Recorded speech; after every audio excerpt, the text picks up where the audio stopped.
Bonjour et bienvenue dans ce nouvel épisode de mon podcast Mon Psy part en live. Je suis Julien Borloo, psychologue à Lausanne.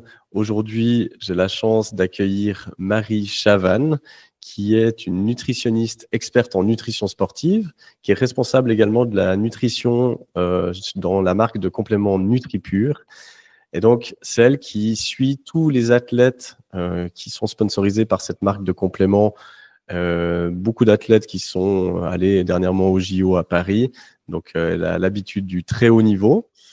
Je parle de NutriPure et j'ai aussi voulu inviter Marie parce que c'est une marque de compléments avec laquelle j'ai un partenariat actuellement.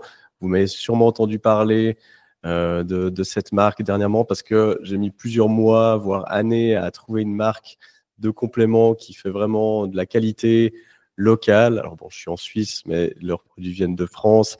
Et du coup, c'est quelque chose que je recommande beaucoup dans mes consultations en psychonutrition. Pour les gens qui sont intéressés à commander, ils ont toutes les gammes de compléments que vous pouvez imaginer, pour sportifs évidemment, mais aussi pour des personnes comme vous et moi. Toutes les infos seront dans les notes du podcast et de la vidéo. Et si vous voulez profiter d'un rabais de 10%, vous pouvez utiliser le code BORLO, mon nom de famille, qui vous offrira un 10% lors de votre inscription sur le site. Marie, merci d'avoir répondu positivement à l'invitation. Merci à toi de m'avoir invité.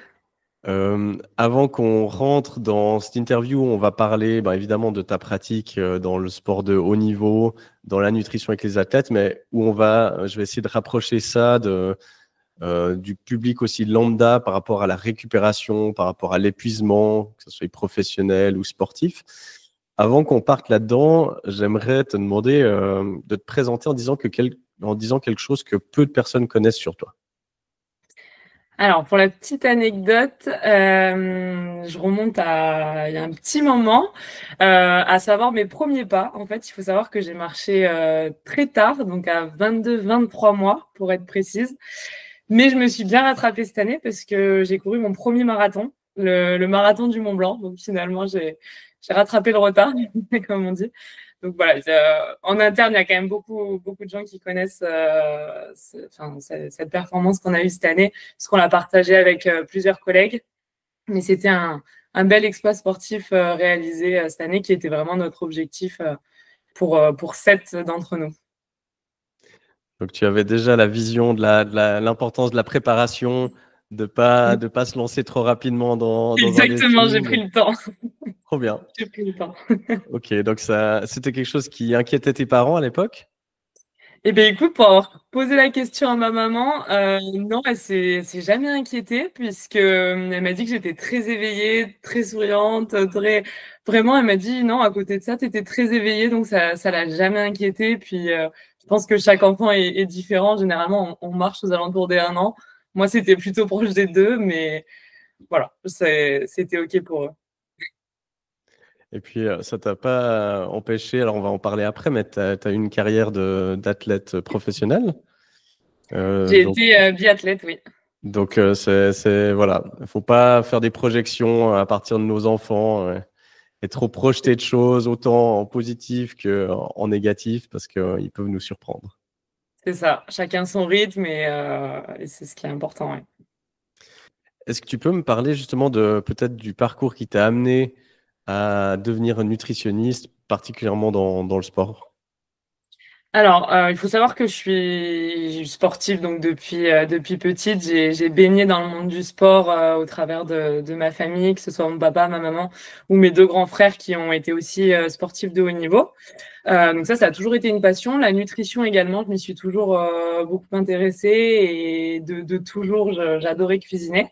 Donc je suis partie à l'origine dans un cursus plutôt sportif au niveau de mes études, avec une licence STAPS pour démarrer, licence que j'ai terminée au Canada en échange universitaire, et où j'ai eu en fait mes premiers cours de nutrition et nutrition sportive. Et là, ça a été un petit peu la révélation d'associer le sport et la nutrition, puisqu'ensuite donc j'ai fait un master en nutrition sportive, et enfin un DU, donc c'est ce qu'on appelle un diplôme universitaire en micronutrition, pour vraiment compléter toute ma formation et être la plus précise possible.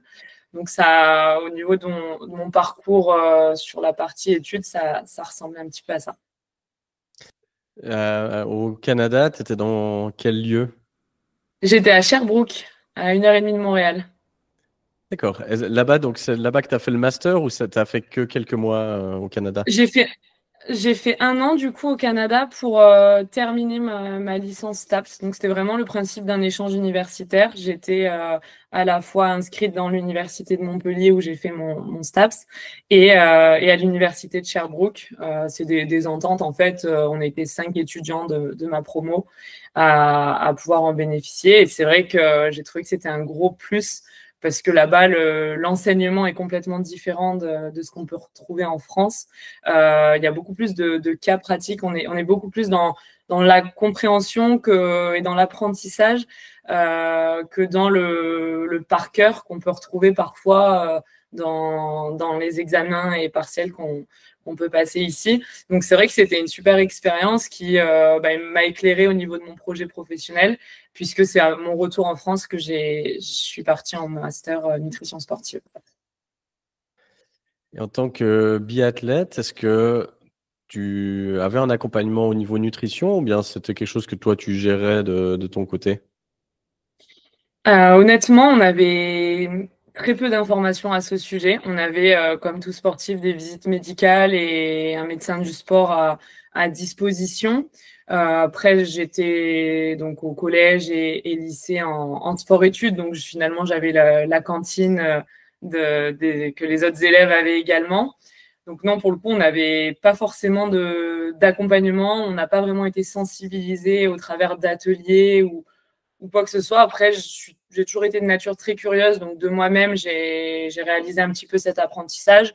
Et j'ai la chance d'avoir une maman qui, elle aussi, elle est pharmacienne de formation, mais elle a également un DU en micronutrition, donc elle nous a toujours appris le bien manger et l'importance de bien construire cette assiette.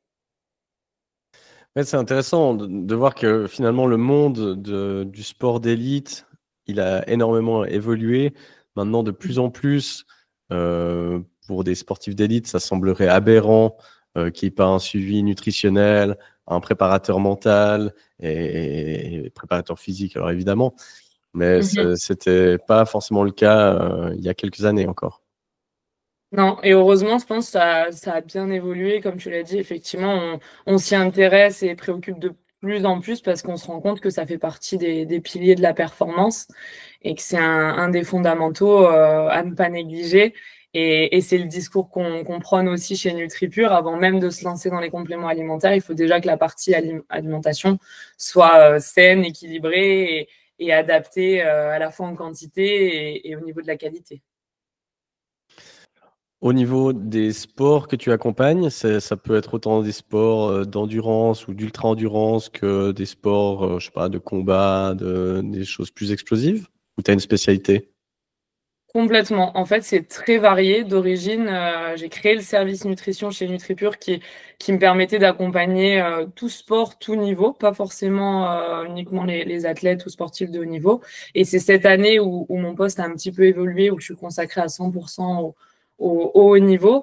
Et j'ai la chance d'accompagner à la fois des sportifs d'endurance, trail, triathlon, course à pied, etc. Et également des sportifs, des sports de force tels que le crossfit, les sports de combat également, la musculation. Enfin, il y a vraiment beaucoup de choses mais aussi tout ce qui va être sport collectif. On sponsorise beaucoup d'équipes de rugby. Donc, j'ai la chance d'accompagner également des rugbyman, voilà, même des handballeuses, des volleyeuses, pas mal de sport co. Donc, c'est vrai que c'est très diversifié et ça demande de se former en fait en tout temps sur tous les sports, parce qu'on l'a vu même avec les JO cet été. Il y avait par exemple le breakdance qui était la nouvelle discipline et j'ai eu un athlète dans ce sport-là, donc c'était un peu nouveau pour moi aussi, mais hyper intéressant de découvrir un nouveau sport, de voir les enjeux de celui-ci, les dépenses énergétiques associées et d'adapter encore une fois, d'individualiser la prise en charge. Quand on a préparé un peu cette interview, on cherchait un peu quel angle prendre, et puis j'avais trouvé intéressant l'angle du surentraînement et de l'épuisement, parce que je trouvais que ça faisait un bon parallèle avec ce que moi je peux voir dans mon cabinet. Disons, ce podcast, alors peut-être qu'il y a des sportifs d'élite qui l'écoutent, mais grande majeure partie du public, c'est des personnes lambda, entre guillemets, enfin non athlètes pro. Toi, comment tu abordes ça? Qu'est-ce que tu constates dans le milieu sportif par rapport au surentraînement et à l'épuisement? Comment tu l'identifies? Comment tu travailles avec ça? Alors, au niveau du surentraînement, en réalité, l'athlète, il a cette chance d'avoir une prise en charge qui est quand même pluridisciplinaire. Autour de lui gravite le médecin, le kiné, le prépa, à la fois mental, le psychologue également. Donc, je pense que le diagnostic se fait pas forcément par le biais de ma consultation. C'est plus déjà au travers des informations que le sportif va me donner. Je demande toujours un bilan sanguin, donc c'est important aussi dès le premier rendez-vous de voir où est-ce que le sportif se situe au niveau de s'il y a des carences, des excès, etc. Mesurer le cortisol, qui est l'hormone du stress, qui peut mettre en avant effectivement déjà, donner des indicateurs sur éventuellement un surentraînement. Après, c'est plus le sportif lui-même qui peut être amené à m'en parler, puisque c'est des questions que je vais lui poser. Son niveau d'énergie, sa récupération, son sommeil, son stress, comment il le gère, etc. Donc ça va me donner des indicateurs si oui ou non il y a un terrain sensible au surentraînement. Parce que c'est pas évident déjà soi-même de s'en rendre compte, parce qu'on est dans un rythme où on nous en demande beaucoup. La barrière, elle est souvent très haute, donc je pense qu'on n'écoute pas toujours son organisme qui, malgré tout, envoie des signaux hyper importants. Donc des fois, on s'en rend compte un peu trop tard, et c'est là justement le surentraînement, c'est quand on a dépassé un petit peu la limite et que la récupération, elle est altérée et qu'il y a une cascade de réactions négatives au niveau du corps et de l'organisme. Tu parles du cortisol. Est-ce qu'il y a d'autres marqueurs? Parce qu'à nouveau, là, on parle de sportifs d'élite, mais ça pourrait être pour des personnes dans leur travail qui sont dans un processus d'épuisement aussi. Parce que moi, je constate beaucoup finalement de gens qui sont sportifs amateurs, mais qui sont presque plus à risque, parce que c'est des personnes qui doivent faire, en plus de leur journée de boulot, des fois des grosses charges d'entraînement, et qui n'ont pas la possibilité de faire 3 heures de sieste comme LeBron James au milieu de la journée. Et donc, qui ont une grosse demande, peu de ressources, que ce soit en termes d'alimentation, de repos, etc. Au niveau sanguin, est-ce qu'il y a des marqueurs qui pourraient nous indiquer que voilà, on est sur un épuisement? Et puis au niveau physique, quels seraient les premiers symptômes? Alors, en règle générale, le surentraînement, on le diagnostique plutôt au travers d'un questionnaire. Souvent, le médecin du sport va faire remplir en fait un questionnaire à l'athlète. Après, niveau sanguin, en réalité, les conséquences, elles sont encore une fois assez individuelles. Certains sportifs peuvent avoir des désordres au niveau digestif. Généralement, on va avoir des perturbations hormonales, nerveuses.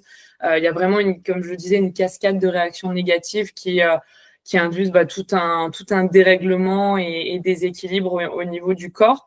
Donc, finalement, pour avoir connu plusieurs cas de surentraînement au travers d'athlètes, les réactions peuvent être vraiment différentes, puisque on parlait du cortisol qui, des fois, peut être vraiment en excès dans le sens où il y a un taux de stress qui est trop important.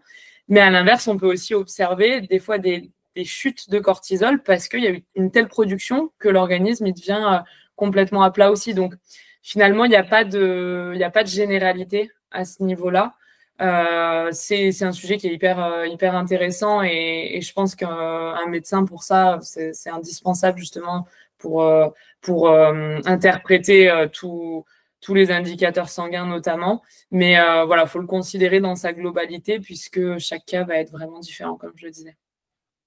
Oui, et puis en effet, je pense que ça dépend à quel moment on le prend, parce que comme tu dis au début, un stress chronique, le cortisol va être très haut, mais au bout d'un moment, en effet, les réserves s'épuisent, puis on va voir que le cortisol baisse, mais qui baisse par épuisement, pas par régulation.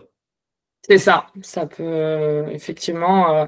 Puis après, ça peut impacter du coup chez l'homme les taux de testostérone. Enfin, il peut y avoir vraiment plein d'impacts qui, in fine, vont altérer la performance. En réalité, c'est là qu'on va se rendre compte. Tu m'as demandé du coup pour répondre sur les premiers symptômes. Généralement, c'est la fatigue qui va arriver en premier lieu. C'est sur l'entraînement, de toute façon, c'est quand on a un déséquilibre entre la charge, l'intensité, le volume d'entraînement versus la récupération qui est insuffisante et qui altère en fait la performance de notre sportif, qu'il soit amateur ou professionnel. Dans tous les cas, tu l'as très bien dit, le sportif amateur, il a, je pense, parfois même encore plus l'envie de progresser. Et il y a beaucoup, je le vois par exemple dans les centres de formation, il y en a beaucoup qui ont cette envie et objectif de passer professionnel. Donc en fait, ils en font encore plus et ils s'écoutent pas forcément. En tout cas, ils ferment un peu les yeux sur certains signaux de l'organisme. Oui, puis je pense qu'on hérite encore de la mentalité des années 90. Je lisais un livre sur Phil Jackson, le coach des Bulls de l'époque de Michael Jordan, où voilà, c'était juste la moitié des joueurs de l'équipe, ils avaient des entorses, des blessures, puis on les limite, on leur injectait un truc pour un antidouleur pour qu'ils fassent le match, puis à la fin ils pouvaient plus jouer. Je sais plus quel joueur parlait de ses genoux. Il a joué pendant des années avec les genoux mais explosés, ou après il pouvait plus bouger après le match. Donc je pense qu'on est encore dans cet état d'esprit de faut toujours pousser plus. Si on est blessé, c'est pas grave, faut passer à travers, etc. Et puis gentiment maintenant on se rend compte que c'est une grosse idiotie. Et que une des grosses parties de l'entraînement, c'est justement de ne pas s'entraîner aussi, c'est de faire tout l'à côté, de récup, de stretch, de sommeil, d'alimentation. Bien sûr. Oui, complètement. La récupération, on dit souvent, fait partie intégrante de l'entraînement et c'est un pilier aussi de la performance. Donc c'est important, notamment le sommeil, qui est un gros régulateur qui va permettre de réparer tout ce qui aura été sollicité au cours de la journée. Ça, alors après, bon, il y a tout le travail de croyance, je pense qu'il y a derrière chez le sportif à travailler, alors qui peut être plus le job d'un psy parfois. En termes d'alimentation, comment est-ce que toi, tu couvres un peu ces besoins? C'est un peu quoi les gros éléments qui font toujours partie un peu de tes accompagnements et qui assurent que le corps puisse récupérer comme il faut?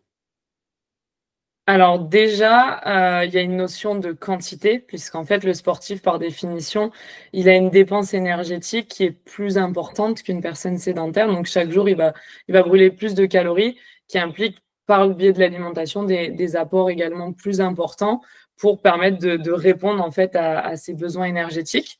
Donc ça, c'est individuel puisque ça dépend du poids, de la taille, de l'âge et du sexe également de l'individu. Donc ça, je le calcule en fait en estimant donc le métabolisme de base de l'individu et j'estime ce qu'on appelle le NAP, le niveau d'activité physique, pour donc quantifier sa dépense énergétique, pour que déjà il soit juste et suffisant au niveau quantité. Parce que ça, c'est plus l'impact, il est plus souvent visible chez la femme, mais généralement les athlètes en restriction énergétique, en restriction calorique, ça peut se traduire par une aménorrhée, donc l'absence de règles. Et le cycle menstruel, dès lors qu'il est déséquilibré, ça peut traduire tout simplement un niveau d'entraînement très élevé et une charge assez intense, mais aussi des apports alimentaires insuffisants, tout comme la partie lipide, toutes les synthèses hormonales, c'est plutôt les matières grasses dans l'alimentation qui nous permettent de les produire ensuite en interne. Donc ça peut aussi mettre en avant une alimentation qui est plutôt hypolipidique. On a peu de matières grasses. Souvent, le sportif, il y a beaucoup d'idées reçues et c'est vrai que les graisses sont parfois un peu bannies. Et pourtant, je sais qu'il y a des bons lipides et des bonnes graisses associées. Je ne sais pas si tu voulais rajouter quelque chose peut-être. Non, ok. Non, je fais qu'acquiescer ce que tu dis parce que et je pense à nouveau les sportifs ou sportives amateurs, amatrices sont hyper touchés par ça, peut-être encore plus parce que Complètement. vont beaucoup, malheureusement, vont s'entraîner pour perdre du poids. Et donc, avec toutes les croyances associées de « Ah, mais si je mange des choses grasses, je vais reprendre du poids. » Donc, elles vont pas forcément assez s'alimenter. Et puis, en fait, on ne fait que dégringoler et s'épuiser. avec des conséquences qui peuvent être catastrophiques, hein. Quand tu parles d'aménorrhée, c'est quelque chose qui est quand même grave. Complètement. Et tu l'as très bien dit. Moi c'est vrai que j'entends souvent en consultation, je veux perdre du gras, donc je mange pas de gras.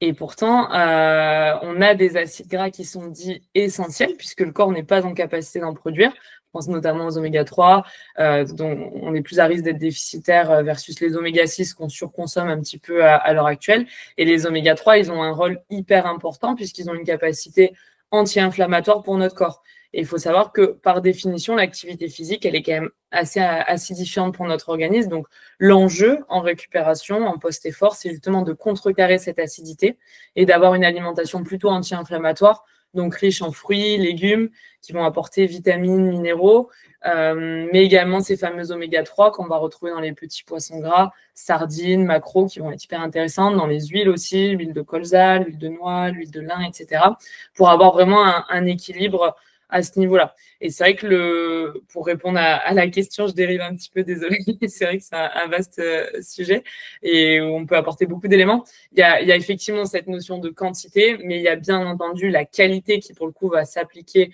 à tous. Autant les quantités, on individualise, autant la qualité, elle est quand même duplicable. Et on va prendre soin d'avoir suffisamment de glucides qui va être pour le sportif son carburant, son apport énergétique.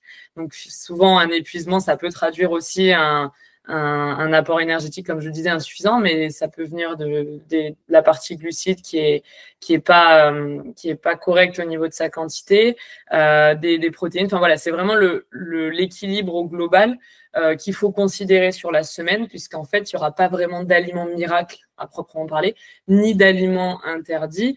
Quand je dis qu'il n'y a pas d'aliments miracles, c'est dans le sens où il n'y a pas d'aliments qui nous apportent tous nos besoins nutritionnels. C'est vraiment la diversité, la variété qui va permettre de répondre à cet équilibre alimentaire. C'est pour ça qu'on dit que ça se fait plutôt sur la semaine. Ça, je trouve. Alors, il y a plein de choses sur lesquelles j'ai envie de rebondir. Il faut que j'arrive à organiser ça dans ma tête. Mais je trouve bien déjà que tu insistes sur il n'y a pas d'aliment miracle. Parce que je trouve que depuis que je me suis formé à la nutrition, évidemment, les réseaux sociaux l'ont compris. Donc, je reçois dans mon algorithme que des trucs là-dessus. Et j'ai l'impression qu'on a tendance à avoir 5 aliments qui reviennent tout le temps: l'avocat, les amandes, et puis encore 2-3 autres. Et quitte à tomber dans des trucs très caricaturaux, où je vois des sportifs qui mangent des brocolis, poulet, riz blanc 3 fois par jour. Et en fait, d'avoir la variété, c'est un truc qui est super important, je pense, pour avoir tous les nutriments, micronutriments. Je trouve que c'est important d'insister sur le gras, parce que ça a été beaucoup diabolisé vraiment à tort ces 20 dernières années. Alors, on en revient un petit peu, mais donc aussi pour la santé mentale. Je discutais avec une neuropsy qui est nutritionniste aussi la semaine dernière. Elle rappelait, en fait, le cerveau, c'est un organe qui est hyper gras, qui est constitué majoritairement de gras. Et donc, il a besoin de gras pour être nourri. Et donc, si on manque de ces graisses-là, d'oméga 3 notamment, ça va se transcrire par des problématiques anxio-dépressives. Toi, tu parlais de l'inflammation. Donc ça peut être des symptômes qu'on a soit un manque, soit pas assez de ressources énergétiques, soit un manque de graisse. Est-ce qu'il y aurait d'autres signaux qui devraient nous alerter sur le fait que notre récupération, il manque des nutriments? Alors, quand je parlais de l'inflammation, c'était plus le fait qu'effectivement l'activité physique est acidifiante et notre objectif, notre enjeu en récup, c'est de contrecarrer cette acidité. Donc, c'est pour ça que j'ai intégré la partie oméga 3, les fruits et les légumes, une alimentation plutôt anti-inflammatoire. Après, redis-moi ta question. Je crois que j'ai pas bien compris la question. Est-ce qu'il y a, parce que idéalement on ferait des bilans sanguins régulièrement, Oui. etc. Mais est-ce qu'il y a parce que typiquement des problématiques inflammatoires, que ce soit des tendinites, des claquages, des choses comme ça, peuvent être des signaux d'alerte qu'il y a quelque chose dans la récupération? Alors, ça peut être soit un manque de graisse, ça peut être un manque d'hydratation, ça peut venir de plein de choses. Est-ce qu'il y a d'autres signaux d'alerte qui devraient attirer notre attention? Ok, alors c'est sûr que quand je parle de l'alimentation anti-inflammatoire, l'idée c'est d'être toujours dans un but de prévention des blessures. Donc tu parlais des tendinopathies, des inflammations qui sont déjà présentes. Ça, effectivement, ça peut être un signe d'alerte qu'il y a un déséquilibre. Alors la tendinopathie, elle est quand même souvent multifactorielle. Enfin, généralement, on va augmenter fortement l'hydratation.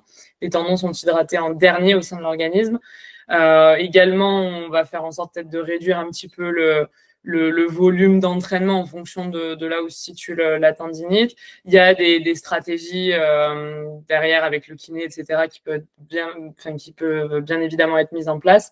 Et effectivement, de tendre vers un équilibre au niveau de l'alimentation pour rééquilibrer finalement ce qu'on appelle l'équilibre acido-basique. Ça fait beaucoup d'équilibre dans ma phrase, pardon. Mais ensuite, on peut avoir des stratégies préventives des blessures sur notamment, je pense, le collagène qui est assez en vogue à l'heure actuelle, vitamine C qui est le précurseur du collagène. Je ne sais pas si j'ai bien compris le sens de la question. Je me suis peut-être un peu éloignée de Non, non, l'origine c'est de tout la à fait question. ça. Non, ça peut Ok, être autant des symptômes ok. que des choses qu'on peut mettre en place auxquelles il faudrait peut-être faire attention, autant comme sportif d'élite que comme Mhm. personne lambda. Bien sûr. Donc je pense que oui, la partie, comme je disais, hydratation, elle va être super importante. De toute façon, sur l'aspect récupération, si je dois donner un tips, c'est généralement on conseille de respecter la règle des 5 R. Donc le premier R, c'est de se réhydrater, puisque du coup on a eu des pertes hydriques assez importantes. Deuxième R, c'est de réparer les lésions musculaires. Donc via la protéine, que ce soit viande, poisson, œufs, protéines animales, végétales, mais vraiment réparer tous les tissus musculaires. Le troisième R, ça va être de recharger les réserves énergétiques, donc avec les glucides, faire le plein d'énergie, refaire le plein d'essence. Si on fait le parallèle avec la voiture, les glucides, c'est notre carburant, ce que je dis en général. Le quatrième R, ça va être de réapporter donc tout vitamines et minéraux, donc les fruits, les légumes, mais vraiment tout le côté antioxydant de l'alimentation. Et enfin, ce cinquième R, on revient sur le fait de réduire l'acidité corporelle. Donc, ça peut être via des eaux bicarbonatées, tout ce qui est Vichy, Ceinture, qui ont aussi cette capacité tampon par rapport à l'acidité. À nouveau, les oméga 3, les fruits, les légumes. Enfin, voilà, c'est un peu ce qu'il faut retenir sur l'aspect récup. Si je dois le synthétiser, le résumer, c'est les 5 R. Et je trouve intéressant de le résumer comme ça parce que c'est des choses dans la nutrition, on peut vite aller dans des trucs hyper complexes et puis on se prend la tête alors que la base, c'est quelque chose de relativement simple. Puis après, une fois qu'on a déjà une base qui est solide, on peut aller fignoler. J'ai l'impression que la tendance, elle est plus à commencer par le fignolage, puis à dire, OK, il faut absolument tel aliment, alors que la base, en tout cas moi, ce que je constate dans mes consultations, je pense qu'il y a moins d'une personne sur 10, quand je lui demande son hydratation, qui a une hydratation correcte. Et ça, c'est juste, c'est clair que si on a une mauvaise hydratation, qu'on soit sportif ou pas, on va pas fonctionner au top. Complètement. Puis c'est le composant numéro un du corps, hein. On se compose à 60-70% d'eau. Les muscles en contiennent également 70%. Donc ça montre vraiment l'importance de s'hydrater. Et je pense que c'est l'une des premières erreurs qu'on peut retrouver, le manque d'hydratation, qui derrière entraîne plein de conséquences sur l'aspect performance, mais même aussi sur le côté santé, hein. Si on s'éloigne aussi du domaine du sport. C'est clair que oui, tu l'as très bien dit. Bah, tu parlais de fatigue. C'est clair que si on est déshydraté à longueur de journée, on va pas Mm. pouvoir être au top. Et puis, ben, souvent, le problème, c'est la réponse à ça, c'est que les gens augmentent leur consommation de caféine. Mais du coup, on perd encore plus en minéraux. Puis finalement, c'est Ça. un peu un cercle vicieux qui s'enclenche. Complètement. C'est ce qu'on appelle des diurétiques, tout ce qui est caféine, théine. Donc, effectivement, on augmente les pertes en vitamines, minéraux, qui va plutôt avoir un effet déshydratant pour le corps. Donc, effectivement, de se centrer plutôt sur l'eau en priorité. Via l'alimentation, on s'hydrate aussi, hein, ça permet d'y répondre, mais d'être vigilant, d'avoir la bouteille d'eau à côté de soi tout au long de la journée, de fractionner du plus possible et surtout pendant les entraînements pour ceux qui ont des séances, d'être hyper vigilant sur l'apport hydrique parce qu'on se rend pas compte. Mais si jamais vous pouvez faire l'exercice de ce qu'on appelle la double pesée, se peser avant la séance et après la séance, et en fonction du poids qui aura été perdu, ça permet d'évaluer la perte hydrique. Et généralement, en fait, le petit calcul, c'est de multiplier par 1,5 fois la perte. Donc, si j'ai perdu 1 kg, ça représente finalement 1,5 litre pour réhydrater et compenser les pertes induites par cet effort. Mais ça, on est d'accord, on parle des pertes de l'effort. Mais avant ça, il y a eu toute une journée avec peut-être d'autres entraînements, avec peut-être une journée de boulot. Et donc, ça veut dire qu'on monte vite dans des 3 litres, 3 litres et demi, 4 litres éventuellement. Oui, complètement. En fonction du type de sport, des conditions d'entraînement, forcément l'été on perd davantage que l'hiver. Il y aura des cas particuliers, bien évidemment, mais oui, là ça considère uniquement l'entraînement à un instant T. Ça, c'est toujours mon cheval de bataille. Je pense que je saoule mes clients avec ça parce que quand je leur dis que voilà, 2 litres, alors 2 litres c'est déjà bien par rapport à une grande partie de la population, mais qu'on n'est vraiment pas, enfin, faut pas hésiter à aller au-dessus. Souvent, on me regarde un peu comme un ovni. Donc, c'est bien que tu le rappelles. Oui. On parlait du coup, de tendinopathie, etc. Et quand on parle de récupération, c'est aussi gestion de la blessure. Toi, quand on a préparé cette interview, tu me disais, voilà, tu as dû mettre fin à ta carrière de biathlète à cause d'une blessure.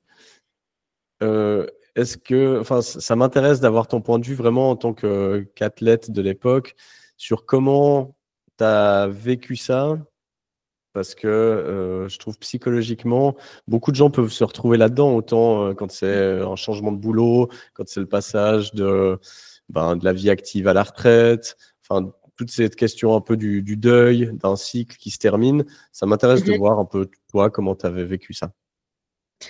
Oui, alors il faut savoir que moi, la blessure, ça a été plus une conséquence du surentraînement. À l'époque, j'ai moi-même connu le surentraînement, puisqu'il y avait une charge qui était très intense. On s'entraînait 2 heures le matin, 2 heures le soir, donc 4 heures par jour, avec un niveau d'exigence qui était assez élevé et peu d'individualisation au niveau de l'entraînement. C'est-à-dire que mon frère aîné, qui a 3 ans de plus que moi, avait le même entraînement que moi qui suis la petite dernière. Donc, il y avait peu de différence et de distinguo en fonction du niveau du sportif.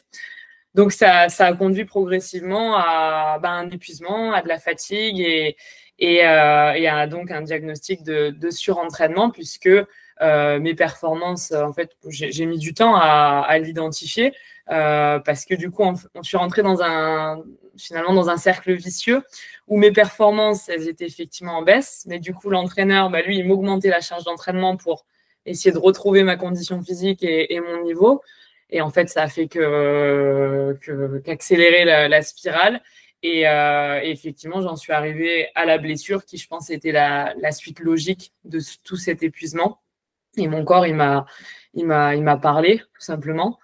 Et donc, oui, ça m'a contraint de mettre fin à toute cette période de sport-études, de compétition. Comment je l'ai vécu? Je pense que j'ai la chance d'être quand même bien entourée.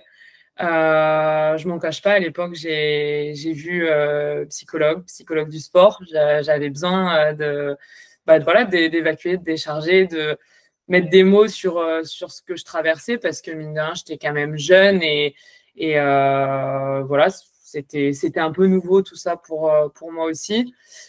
Donc je pense que je l'ai plutôt bien accepté de par cet entourage qui était vraiment bienveillant auprès de moi, ma famille qui était très présente, mes amis aussi. Donc ça m'a permis de tourner la page peut-être plus facilement. Pour être honnête, j'ai eu quelques temps où je voulais plus forcément entendre parler de biathlon. Je pense que pour moi, j'ai eu du mal, que ce soit avec la compétition ou le biathlon. Je voulais vraiment retrouver du plaisir, en fait. Je pense que j'avais perdu l'essence même de faire du sport. Pour moi, déjà, le numéro 1, c'est la partie plaisir. Je pense que je l'avais vraiment perdu. Donc, je me suis remis à des sports qui n'avaient rien à voir. J'ai démarré le tennis à ce moment-là. Puis j'ai plus de compétition pendant pas mal de temps et j'ai repris après avec la course à pied, avec le vélo, avec vraiment des choses qui me faisaient envie et pour lesquelles il y avait moins cette pression et ce stress en fait qui était, je pense, trop présent à l'époque. Après, j'en garde que des super souvenirs et je pense que maintenant, voilà, j'en retiens que le positif.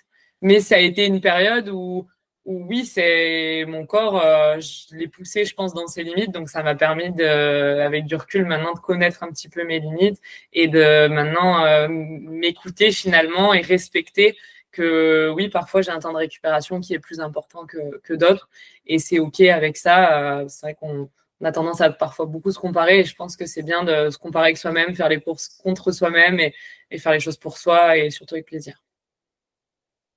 Je trouve intéressant dans ce que tu dis. Déjà, merci de partager cette expérience. Moi, ce que je retiens, c'est que tu as su t'entourer. Alors, autant de tes proches, des amis, de la famille, que de professionnels avec qui pouvoir débriefer de ça. Et puis, j'aime bien ce que tu as dit par rapport au plaisir ou à la perte de plaisir, parce qu'on parlait avant des signaux d'alerte. Et je pense que ça, autant pour un sportif que pour une personne au boulot, par exemple, quand on commence à perdre en fait le sens et le pourquoi on se lève le matin, ça doit être un des gros signaux d'alerte. Parce qu'on peut avoir une grosse charge de travail ou d'entraînement. Si on sait pourquoi et que ça garde du sens, on va pas forcément s'épuiser. Par contre, dès le moment où il y a ce côté sens qui se perd, c'est là où en fait il y a un burn-out qui arrive. Et donc, je trouve intéressant que tu l'aies relevé. L'autre chose que je trouve intéressante c'est que moi, je fais beaucoup de parallèles entre les carrières de sportifs et peut-être la génération de, je sais pas exactement quel âge tu as, mais je pense qu'on a plus ou moins. J'ai 26 ans. Ok, voilà, on a quand même un petit 8 ans de différence, mais bon, je considère qu'on est plus ou moins de la même génération. Oui. La génération de nos parents, particulièrement de nos pères, je trouve que c'est assez comparable parce qu'un sportif, là où je trouve qu'il est très à risque, c'est que tout tourne autour de ça, souvent depuis un jeune âge. Le côté confiance en soi, estime de soi, souvent il est basé quand même un petit peu sur cette identité d'athlète. Et puis tout d'un coup, il y a une blessure, on doit arrêter. Et puis ça peut créer un énorme vide parce que du coup, en fait, les gens que je côtoyais, je les vois plus.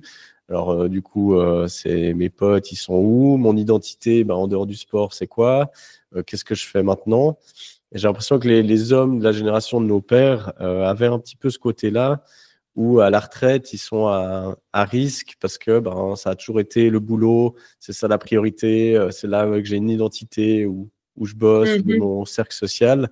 Et je pense que c'est des choses à anticiper, la retraite, qu'elle soit sportive ou au boulot, d'anticiper que ces besoins-là, ils vont rester, qu'on aura toujours besoin de soutien, on aura toujours besoin de se sentir valorisé dans certaines choses. Et donc, que c'est pas une fatalité qu'il y ait un cycle qui se boucle, mais qu'on va devoir trouver d'autres manières de le remplir. Et ça, je sais pas si toi, tu as perçu ça, comment est-ce que tu as rempli ces différents besoins d'une autre manière? Écoute, c'est une bonne question. C'est sûr que moi, j'ai mis du temps à accepter d'arrêter parce que je pense qu'inconsciemment, comme je le disais, j'ai mes deux frères qui étaient également dans le haut niveau, qui avaient mis la barre très haute avec des équipes de France, des championnats du monde. Donc voilà, étant la petite dernière, je pense que j'avais envie de bien faire et de moi aussi briller dans leurs yeux finalement, parce que j'étais très admirative et je le suis toujours de tout ce qu'ils font. Encore une fois, je pense que c'est hyper important de ne pas se comparer. Chacun a sa valeur, quels que soient les résultats. Donc oui, j'ai mis du temps à accepter d'arrêter. Et comme je le disais, pour répondre à nouveau à mes besoins, j'ai refait les choses qui m'animaient en fait, qui me stimulaient et qui m'apportaient tout simplement du plaisir. Je pense que j'ai un esprit qui est très créatif. J'adore voilà, créer de nouvelles choses, découvrir, etc. Donc, je me suis peut-être recentrée un peu plus sur ça. Et je pense que mon corps, à cette époque, il avait surtout besoin de repos. Donc, j'ai eu une grosse phase de, voilà, j'ai dû revendre ma carabine et j'ai rangé un peu les skis quelques temps parce que tout simplement, j'en avais besoin et qu'il y a eu une forme de dégoût, je pense. J'étais arrivée un peu trop loin. Donc, je pense que oui, pour retrouver les choses qui me stimulaient, ça demandait un peu de temps parce qu'il y a eu quand même un passage à vide où j'avais besoin de me retrouver tout simplement. Je vois qu'on arrive gentiment au bout de notre heure d'interview, mais bah, comme tu travailles chez NutriPure, j'aimerais revenir sur ce que tu as dit avant. Tu as bien rappelé que les compléments, c'était des compléments. Ça veut dire que ça Mhm. vient après une alimentation saine, variée, équilibrée, etc. À partir de quand, alors autant que tu peux me répondre autant pour des sportifs que pour des personnes tout venant, à partir de quand ça peut être intéressant ou essentiel d'amener des compléments et puis peut-être par lesquels en général tu commences? En fait, bah, c'est intéressant parce que si tu veux, on a parlé du fait d'avoir du sens dans sa pratique sportive. C'est pareil dans la complémentation, il faut qu'il y ait du sens et qu'on sache pourquoi on fait les choses. Donc effectivement, le point de départ, c'est l'assiette, ça je le répète toujours. Priorité à l'alimentation, à l'hydratation, au sommeil, etc. Vraiment les fondations santé, c'est ce que Christophe Cario, donc l'un des frères fondateurs, rappelle également. De faire en sorte que ces piliers soient déjà bien composés et qu'on soit soucieux de bien les équilibrer. Ensuite, pour bien choisir la partie complément, ça dépend plus des priorités du moment, que ce soit un sportif ou une personne sédentaire. S'il y a des problématiques de stress, des troubles du sommeil, que ce soit au niveau des réveils nocturnes, des problèmes d'endormissement, si on a des blessures, si on manque d'énergie, s'il y a de la fatigue, si on veut mettre l'accent sur l'immunité. Là, c'est vrai qu'avec l'automne, l'hiver, on est plus à risque. Tout ça, c'est des choses qu'il faut arriver en fait à identifier la priorité qu'on souhaite placer. Et derrière, on peut agir en conséquence. Donc, encore une fois, c'est du cas par cas. Le sportif, nécessairement, il a des besoins énergétiques, comme je le disais, qui sont différents. Donc, nous, chez NutriPure, on propose les incontournables, ce qu'on appelle les fondations santé, avec le multivitamine, le magnésium, qui est hyper important dans la partie gestion de stress, dans la récupération au niveau système nerveux central, récup musculaire aussi, c'est ce qu'on appelle un myorelaxant, donc ça vient de détendre sur la partie musculaire. Et ça, c'est vrai que les périodes de surentraînement, de compétition, de stress augmentent les pertes en magnésium notamment. Donc, si par le biais de son alimentation, on n'en consomme pas suffisamment, ça peut être intéressant de l'intégrer. Mais voilà, en résumé, et le troisième incontournable, pardon, je ne l'ai pas présenté, c'est les oméga 3 dont j'ai parlé juste un peu plus tôt. Mais je pense qu'il faut vraiment voilà, se poser un peu et de savoir, bon, de toute façon, c'est toutes les questions que je pose dans le cadre d'un bilan. J'effectue l'enquête alimentaire, je vois déjà ce qui manque ou pas au niveau de l'alimentation.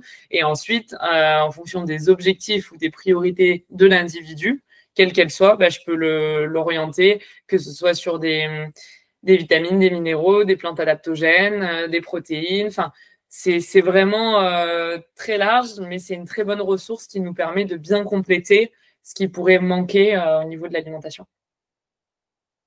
Ouais, c'est intéressant. Bon, merci pour ce complément parce que moi, c'est drôle. C'est un peu ce que je recommande aux gens dans mon cadre du quotidien et aussi dans les recommandations finalement en termes de santé mentale. Les oméga 3, on voit l'importance que ça a. Enfin, c'est quelque chose qui est utilisé dans le traitement de la dépression ou de troubles anxieux également. Donc ça, pour moi également, c'est un incontournable. Le magnésium, je pense que c'est ce que je recommande le plus. Beaucoup de gens sont en carence et par rapport à la gestion du stress, etc. En effet, le stress vient puiser là-dedans. Donc, moi, j'ai beaucoup de gens qui viennent avec des troubles anxieux. Donc, ça, c'est quelque chose, je pense, il n'y a pas un jour où je ne parle pas de magnésium. Et puis, ben, là, tu parlais aussi des saisonnalités. Ben, là, on est dans la période d'entrée dans la dépression saisonnière. Donc, Ouais, la vitamine D qui est essentielle par complètement. rapport à ça.